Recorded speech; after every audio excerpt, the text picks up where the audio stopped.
तो दोस्तों हम सभी लोग जानते हैं कि अगर स्पेशली डिफेंस की बात की जाए तो भारत दुनिया के बड़े बड़े कई देशों के साथ काफी ज्यादा मुकाबले में पिछड़ चुका था।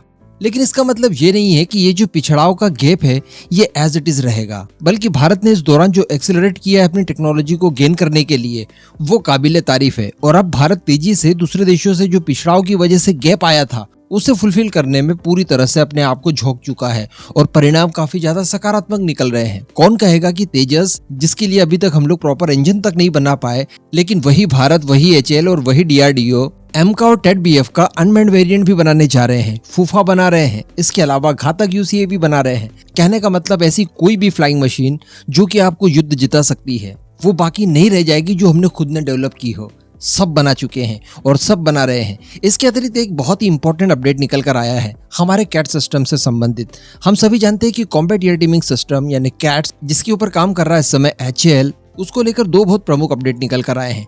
एक तो कैट्स वॉरियर को लेकर और दूसरा ओमका को लेकर। जी हाँ, ओमका कुछ लोगों के लिए यहाँ पर एक नया कॉन्सेप्ट हो सकता है कुछ लोग जानते हो लेकिन कुछ लोग शायद नहीं जानते हो। तो वीडियो को एकदम एंड तक देखते रहिएगा, मैं आपको बारीकी से सब कुछ बताने वाला हूँ। अब दोस्तों हम सभी जानते हैं कि कैट्स प्रोग्राम में जो सबसे महत्वपूर्ण वेपन है वो है इसका लॉयल विंगमैन यानी कैट्स वॉरियर। इसको लेकर कुछ ही समय पहले खबरें निकल कर आई थी कि इसके डिजाइन में कुछ परिवर्तन किए हैं और ये परिवर्तन अब पूरी तरह से संपन्न कर दिए गए हैं। अब बारी आ जाती है इसके प्रोटोटाइप डेवलपमेंट को लेकर और साथ ही इसकी फर्स्ट फ्लाइट को लेकर। तो इसको लेकर जो खबर निकल कर आ रही है उसके हिसाब से 2024 के अंत या फिर 2025 की एकदम ही शुरुआत में एचएएल का कैट्स वॉरियर अपनी पहली उड़ान भरना शुरू कर देगा। जी हाँ, यानी ये वही टाइमलाइन है जब तेजस मार्क 2 हमारा उड़ान भरेगा पहली बार। तो लगभग उसी के साथ उसी टाइम पीरियड के दौरान हमारा कैट्स वॉरियर भी अपनी पहली उड़ान ले रहा होगा। ये आज की मेरे ख्याल से सबसे बड़ी खबर है। अभी इसकी अगर कुछ कॉन्फ़िगरेशंस की बात की जाए तो इसको ऑल ऑफ वेट बताया जा रहा है 1600 किलोग्राम का, 1600 किलोग्राम। इसी के साथ साथ इसमें पूरी तरह से ऑटो टेक ऑफ और लैंडिंग की सुविधा मौजूद होगी। इसके अंदर इंटरनल वेपन बे भी मौजूद होगा जो कि डीआरडीओ द्वारा तैयार किए गए स्मार्ट एंटी एयरफील्ड वेपन यानी शॉ को बड़ी आसानी से फायर कर सकेगा।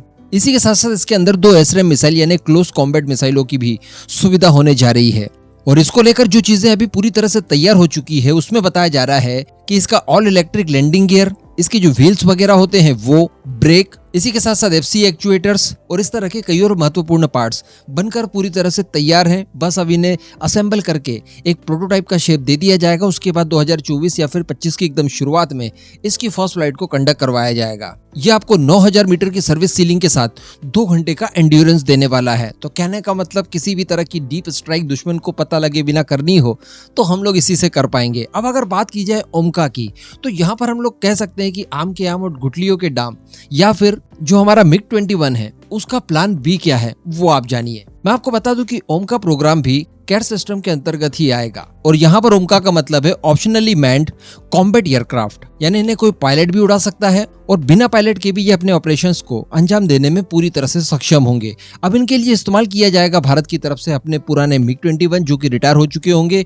और इसी के साथ साथ हमारा किरण एयरक्राफ्ट। एक्चुअली मैं आपको बता दूं कि किरण MK2 जो है वो स्टेट 2 ट्रेनर विमान है जिसे कि कैट सिस्टम का हिस्सा बनाया जा रहा है और बताया जा रहा है कि इसी साल यानी 2023 में ही बिना पायलट के यानी अनमैन्ड कॉन्फ़िगरेशन के साथ इसकी उड़ान का आयोजन किया जाएगा। जी हाँ, मिग 21 से पहले किरण मार्क 2 जो होगा वो अनमैन्ड कॉन्फ़िगरेशन के साथ उड़ने जा रहा है, जैसे कि आप ड्रोन का एग्जाम्पल ले सकते हैं। और बताया जा रहा है कि हमारा जो ओमका होगा ये बिना किसी रिमोट पायलट इनपुट के ऑटो टेक ऑफ और लैंडिंग का प्रदर्शन करेगा। इसके लिए किरण मार्क 2 को काफी हद तक अपग्रेड किया गया है जिसका काम पूरी तरह से कंप्लीट भी हो गया है।